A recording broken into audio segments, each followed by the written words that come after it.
Hello everyone, তোমরা সবাই কেমন আছো? আশা করছি খুব ভালো আছো। আমিও খুব ভালো আছি। তো দেখো, সকালবেলা ঘুম থেকে উঠে হঠাৎ দেখি মেঘ করে এরকম ঝমঝমিয়ে বৃষ্টি পড়ছে। আর এই বৃষ্টির জন্য মানুষরা আমরা যে কত ওয়েট করে আছি, তাও জানো তো বেশি বৃষ্টি হয়নি আমাদের এখানে, তাও যতটুকু হয়েছে একটু শান্তি। যাই হোক, আর এই বৃষ্টি দেখতে জানলা দিয়ে তো সবারই ভালো লাগে, আমার তো ভীষণ ভালো লাগে। তারপরে দেখো, আমি হাত বাড়াচ্ছিলাম, কিন্তু এই সানসেটটা ছিল না জানলা, সেই কারণে আর বৃষ্টিটা হাতে এসে পৌঁছাচ্ছিল না। তো তারপর যাই হোক, সকালে ব্রেকফাস্টের জন্য বানিয়েছিলাম হচ্ছে চিড়ের পোলাও, তারপরে সাথে ছিল কিউই, তো সেটা দিয়ে ব্রেকফাস্টটা কমপ্লিট করলাম। তারপরে মা আজকে তোমাদের একটা নতুন রেসিপি শেখাবে। আমি জানি না তোমরা এটা আগে খেয়েছো কি না, ঢ্যাঁড়সের। আমি কোনো দিন খাইনি, তো মা বললো যে এটা একটা ঢ্যাঁড়সের নতুন রেসিপি বানাচ্ছি, তুই একটু ভিডিও করালাম, যে আচ্ছা ঠিক আছে চলো ভিডিও করি। তো এখানে ঢ্যাঁড়সটা এরমভাবে কেটে নেবে, তারপরে এখানে টমেটো, রসুন, আদার, কাঁচা লঙ্কা পেস্ট করে নেবে একসাথে।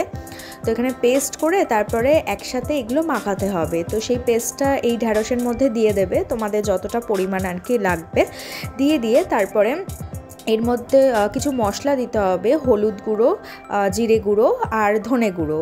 কাশ্মীরি লঙ্কার গুঁড়োও দিতে পারো, কাশ্মীরি লঙ্কা গুঁড়ো ছিল না তাই জন্য দেওয়া হয়নি। তো ভালো করে এগুলো দিয়ে সমস্ত কিছু তারপরে মাখিয়ে নিতে হবে।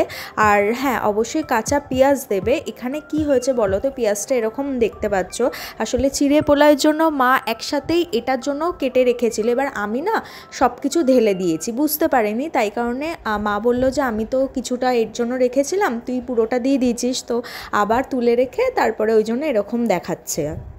তারপরে নুন চিনি তোমরা তোমাদের স্বাদ মতন দেবে আর কি, যতটা পরিমাণ লাগবে।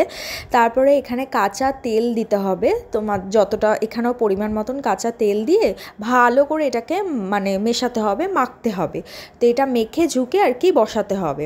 তারপরে একটু হালকা জল দিয়ে বসাবে, সিমেই রাখবে, এটা হতে দেবে, ঢাকা দিয়ে এটা হতে দেবে।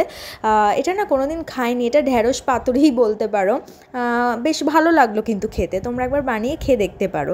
তারপরে দেখো, মা এখানে কাঁচা লঙ্কা দিয়েছে, দারচিনি দিয়েছে, তোমরা দারচিনি দিতেও পারো, নাও দিতে পারো, কোনো ব্যাপার না। তো দেখো, তারপরে এটা ঢাকা দিয়ে এরকম এটাকে হতে দেওয়া হচ্ছে, এটা আস্তে আস্তেই সিমে হবে। তো দেখো এটা এরকম হয়েছে। তারপরে লাস্টে নামানোর আগে মা একটু কাঁচা তেল দিয়েছে, সর্ষের তেল। এটা তোমরা দিতেও পারো, নাও দিতে পারো, কোনো অসুবিধা নেই, কিন্তু খেতে সত্যি খুব ভালো হয়েছে, তোমরা একবার বানিয়ে খেয়ে দেখতে পারো। তারপরে এটা খাওয়া দাওয়া করলাম। তারপরে সন্ধেবেলা একটু আদা দিয়ে চা করেছি। তো দেখো, একটু চা বানিয়ে নিয়েছি।